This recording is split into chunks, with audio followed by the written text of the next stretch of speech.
L'examen de la proposition de loi portant actualisation du règlement intérieur du Parlement, vieux de plus de 25 ans, cet examen n'est pas allé à son terme ce lundi. Les députés n'ont pas pu accorder leur violon autour de l'article 24 du texte proposé. Un article relatif à la composition des groupes parlementaires selon les propositions des partis politiques en présence à l'Assemblée nationale et non en fonction des affinités.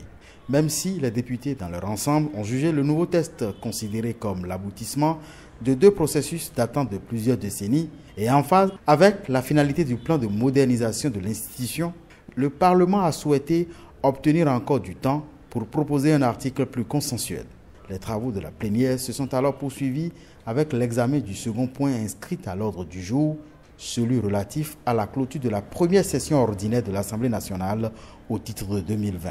Une session qui s'est déroulée dans le contexte de la Covid-19 et qui reste caractérisée entre autres par l'organisation des dernières municipales et communales, puis le vote de 13 lois dont 9 ordinaires, une deuxième lecture et 3 autorisations de ratification ou d'adhésion aux conventions internationales.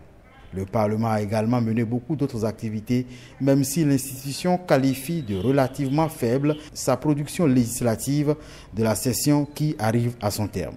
Son président tente de justifier.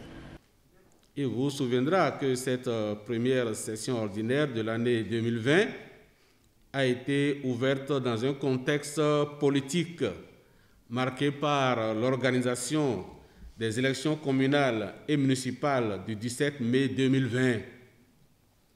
Au regard des responsabilités politiques individuelles et collectives qui sont les nôtres, aussi bien dans nos localités respectives qu'au sein de nos différentes formations politiques, il est évident que nous avons été plus portés vers les activités électorales imposées par la période.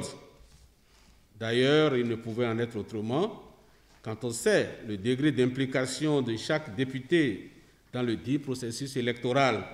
La Covid-19 a été l'autre frein à une production législative intense au cours de la période. L'observance des mesures prises par le bureau de l'Assemblée afin de lutter efficacement contre la propagation du coronavirus dans notre Parlement nous a contraints à un service minimum. Tant il est vrai que nos institutions doivent fonctionner pour le bien-être de l'État, tant il est aussi judicieux de préserver la vie des hommes et des femmes qui animent ces institutions. Notre sens de responsabilité ne nous a donc pas permis d'en demander plus aux honorables députés et au personnel d'appui.